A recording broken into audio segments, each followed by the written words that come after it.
something just happened where JJ Redick, the coach, stormed out of this is reported by Yahoo Sports on Twitter, and it says JJ Redick stormed out of his press conference after he was asked if he will lean on his assistants when it comes to fourth quarter substitutions tonight.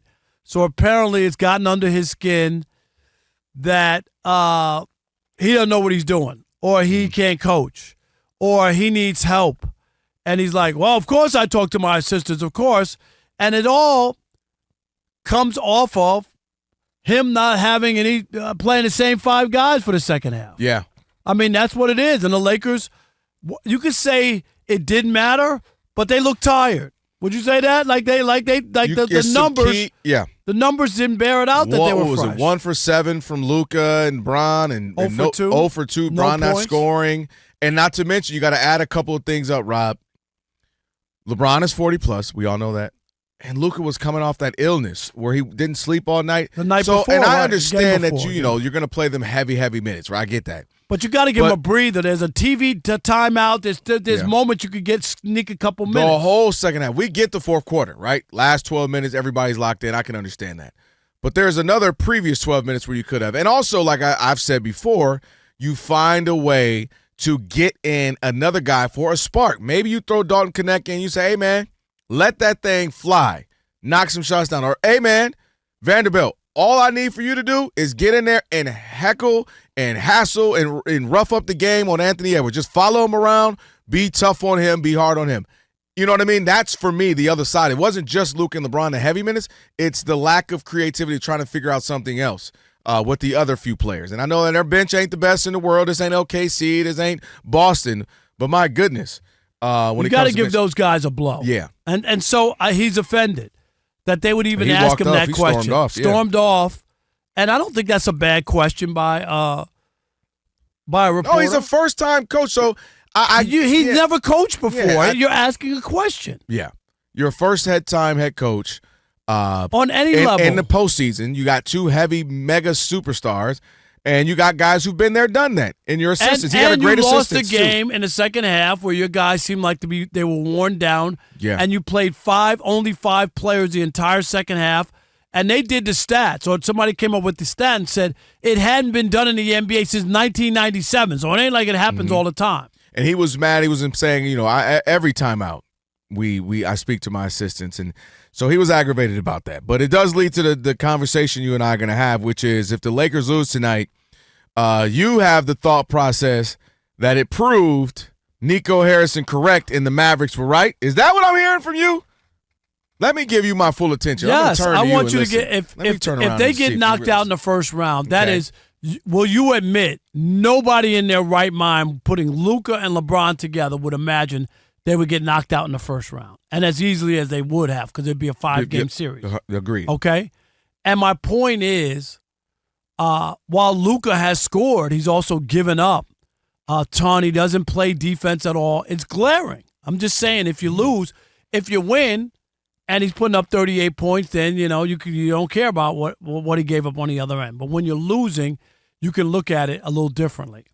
And my point is the heat will be off a little bit. And I'm not saying forever because Luka didn't win. Now, if they would have gone, Luka comes to the Lakers, they go to the Western Conference Finals, have a chance to get to the Finals, then you're going to get roasted forever because Luka went last year, and now here he is again. Yeah.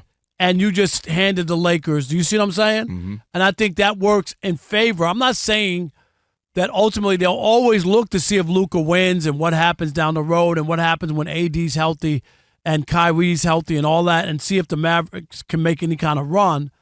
But it will definitely make a difference if LeBron and Luka, because then you can't sit there and go, I can't believe they gave up. Oh, my God, look at what happened, because you'll start to look at Luka and dissect him a little bit more and wonder about the illness and him playing defense. And Nico, what is his driving point that he talks about always?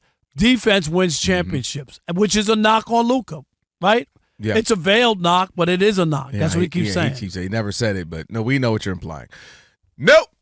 the heat will still be on to me. And it's a couple of reasons why. And one of the things that I keep wanting to stress is while Luka is the biggest subject in all of this, it's also Anthony Davis. And what I mean by that is, again, and I've said it to you several times, that Nico paired Anthony Davis often hurt with often hurt Kyrie Irving. And that's my biggest thing. Again, if he went out and traded Luka and he was to get Ant Edwards or Paolo Banchero and a couple of picks from like, okay, I see you're building for the future. Plus you got a guy who could be an all-star talent right now. That okay, I get it. But you pair someone who's older than Luka, 6 years older, with someone who's already older, and Kyrie, I think what is Kyrie, like 33, and they're both often injured, and they both ended up being injured. So to me, literally, it was over It was over the second half when Anthony Davis looked great the first half, and then he ends up getting injured. The level of irony or waxing poetically, whatever you want to call it, that's when it was over for me. And Luka being 25, the runway is so long now. LeBron plays another year. Maybe he doesn't. Maybe he goes away. The fact that Luka has control of the franchise of the Lakers for so long now, it's just, to me, that's the issue. And that you're banking on two older, injury-prone guys to lead your franchise in Kyrie and AD. That's the issue to me, not discussed enough. Then Luka and the hookah, is he overweight? That part of it. It's what you either got or what you didn't get for Luka. To me, that's one of the biggest. I disagree from this standpoint. I understand the Luka 25 or what. We don't know what Luka you're going to get. If he continues to put on weight or doesn't play defense and you don't win, you'll start to look at it. And I get it.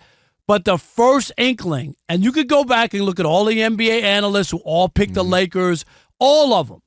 Oh, there's nobody in their way, correct? That's what people were saying. OKC was, but even OKC, they were all young. They're not experienced. Luka went to the finals last year. LeBron's won 4 championships. Oh my God, I can't believe those two guys together. They're going to be a problem. You don't want to see Luka and LeBron, and they're down 3-1. Yeah. That's all I'm saying is that will give them a little bit of breather, and he can go. Oh, they're going to need an inhaler though, Rob. They're going to need a asthma attack. They're going to need it. How'd that go? Oh, how'd that go for LeBron and the Lakers? Like LeBron not going to be here for 10 years. No, he's not. Maybe another year, 2 max. Maybe 1 year. So I'm saying if this is not what the doctor ordered, and it would give, just for now, it would give them a feel like, tried to tell you that dude don't play defense. You ain't going to win nothing. Where he's scoring 38 and giving up 43 on the other side. That's what I'm talking about. That's what people will point to and say you aren't going to be able to win if Luka and LeBron aren't playing defense. Listen, the Mavs need to hire you as a spin artist. Thank you. They're like, hire Rob Parker right now. Get this clip, call Elijah, never heard of him, and play this all the time. Because you trying, bruh. You trying it. Ain't no way the pressure's off. The pressure is on permanently.